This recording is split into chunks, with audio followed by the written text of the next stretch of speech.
Hello बच्चों, hi Purvi. Welcome to our personal tutor channel. आज हम लोग कक्षा 3 रिमझिम का 7वां पाठ पढ़ने वाले हैं, बिन बोले बात।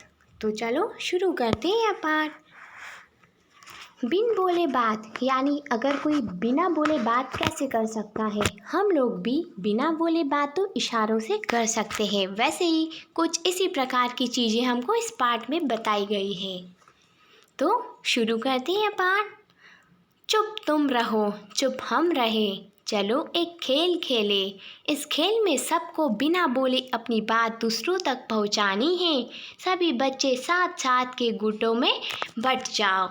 जैसे कि हम दमशराज खेलते हैं, हम कुछ बोल नहीं पाते हैं, लेकिन फिर भी हमारे इशारे से हमारे टीम वालों को बता देते हैं कि हम क्या कहना चाहते हैं।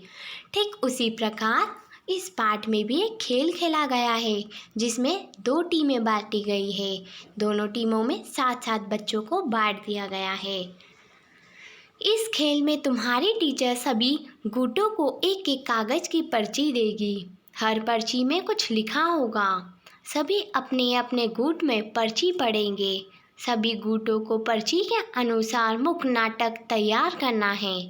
इस बात का ध्यान रखना है कि बिना बोले ही सबको अपनी अपनी बात दूसरों तक पहुंचानी है। तुम्हें अपने शरीर के अलग अलग अंगों से ही अपनी बात कहनी है, जैसे आँखों से, चेहरे के हाव भाव से, हाथों के इशारों से। अगर हम कुछ बोल नहीं सकते, लेकिन हम इशारा तो कर सकते हैं, चाहे वो हम आँख हिलाकर करें, चाहे एक्शन करके, मतलब हाथों से इशारा करें, या तो फिर हमारे चेहरे के हाव भाव। जब सबका नाटक तैयार हो जाए, तब सभी गुट एक एक कर आए और सबके सामने अपना मुख्य नाटक करे। सभी देखने वालों को यह पूछना होगा कि नाटक में क्या हो रहा है। दोनों टीमों को कुछ कुछ कार्य दिया है और दोनों टीमों को कुछ नाटक प्रस्तुत करना है, और वो नाटक ऐसे बताना है कि सभी लोगों को समझ में आए। कैसा लगा ये खेल? क्या बिना बोले नाटक करने में मुश्किल आई? अगले पृष्ठ पर दिए गए चित्र को देखो। चित्र में बच्चे इशारे से बात कर रहे हैं। पहला, क्या तुमने कभी किसी को इशारे से बात करते देखा है? आप लोग भी अपने फ्रेंड्स के साथ, अपने फैमिली मेम्बर्स के साथ इशारों में कभी कभी बात करते होंगे। अब लोगों को इशारों में बात करने की ज़रूरत कब पड़ती है? जैसा कि इस चित्र में बता रखा है, हम में से ज़्यादातर लोग बोल और सुन सकते हैं, पर कुछ लोग ऐसे भी होते हैं जो बोल और सुन नहीं सकते। ऐसे लोग दूसरों को अपनी बात इशारे में समझाते हैं। दूसरों की बात वे उनके होठों को देखकर समझने की कोशिश करते हैं। वैसे भी बहुत सारे ऐसे लोग हैं जो कि सुन नहीं सकते, कोई बोल नहीं सकते, तो उनके लिए हम सांकेतिक भाषा, इशारों की भाषा से बात करते हैं। और जो लोग हम बोल तो नहीं सकते, लेकिन हम हमारे एक्शन, हमारे इशारों से उनको हर चीज़ बता सकते हैं। हम सब भी तो सब कुछ नहीं कर पाते।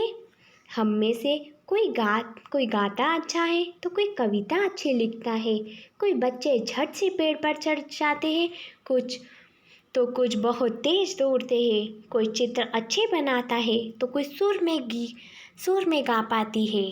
हम सब अपनी अपनी तरह से खास है। स्कूल इसीलिए तो है कि हम सभी को एक दूसरे से कुछ ना कुछ सीखने का मौका मिले।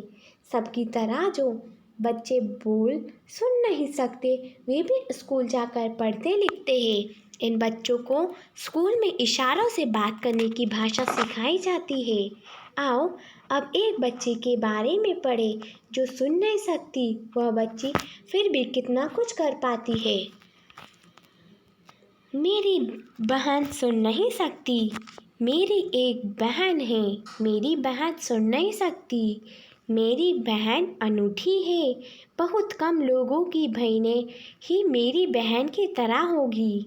मेरी बहन पियानो बजा सकती है, वो पियानो के सुर को महसूस कर सकती है, वो उंगलियों से छूकर पता कर लेती है कि रेडियो चल रहा है या वो बंद है।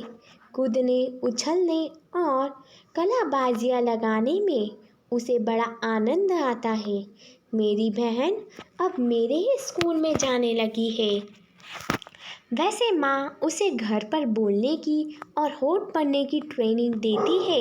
क्लास में टीचर और अन्य बच्चे मेरी बहन के कहे सभी शब्दों को समझ नहीं पाते। वो जो कुछ कहना चाहती है उसे वो अच्छी तरह नहीं कह पाती। कल मैंने धूप का चश्मा पहन रखा था। उसका फ्रेम काफ़ी बड़ा था। उसके कांच भी एकदम काले थे। जब मैं बोल रही थी तो मेरी बहन ने मुझसे चश्मा उतारने को कहा। मेरी बुरी आंखें उसकी बुरी आंखों से ना जाने क्या क्या कहती है। ये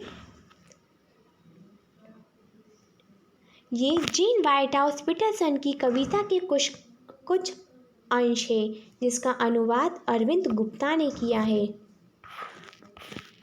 अब हम अपनी आँखों से बहुत कुछ कहते हैं। छोटे बच्चे तो बोलना सीखने से पहले ही कितना कुछ कहते हैं। चेहरे से, हाथों से वे कितना कुछ समझते भी हैं। जैसे चेहरा है आईना।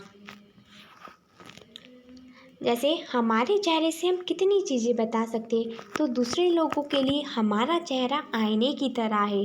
जैसे अगर हमें कोई डांट देता है तो हम दुखी हो जाते हैं, तो सिर्फ हमारे चेहरे को देखकर ही हमारे घर वाले पहचान जाते हैं कि हम दुखी हैं। या अगर हम खुश होते हैं तो हमारे चेहरे पर एक अलग ही खुशी झलकती है, जिससे कोई भी पता लगा सकता है कि हम लोग खुश हैं। अपने आसपास के छोटे बच्चे करीब 6-8 महीने के को देखो, वे अपनी बात बिना बोले कैसे कहते हैं। आपके आसपास तो छोटे बच्चे होंगे, तो उनको देखो कि वह अपनी बात, वो तो इतने छोटे होते हैं कि बोल भी नहीं पाते हैं, फिर भी वो अपनी बात दूसरों तक, हम बड़े लोगों तक कैसे पहुंचा पाते हैं। तुम सच सोच रहे होंगे कि ये कैसे चेहरे हैं, ना इनमें आँख है, ना नाक है, ना ही मुँह। ये सब तो भी बनाने हैं, पर साथ में जो लिखना है उसे पढ़कर। यह आफ़ताब है, उसका खिलौना गिर कर टूट गया, वह दुखी है, कैसा होगा उसका चेहरा। यह आफ़ताब है, इसके चेहरे पर आपको अंक बनाने हैं, जैसे आँख, नाक और मुंह। इसका खिलौना टूट गया है तो ये दुखी होगा, तो इसका चेहरा कैसा दिखेगा। ये चित्र बना के आप हमें कमेंट कर कर बताएं।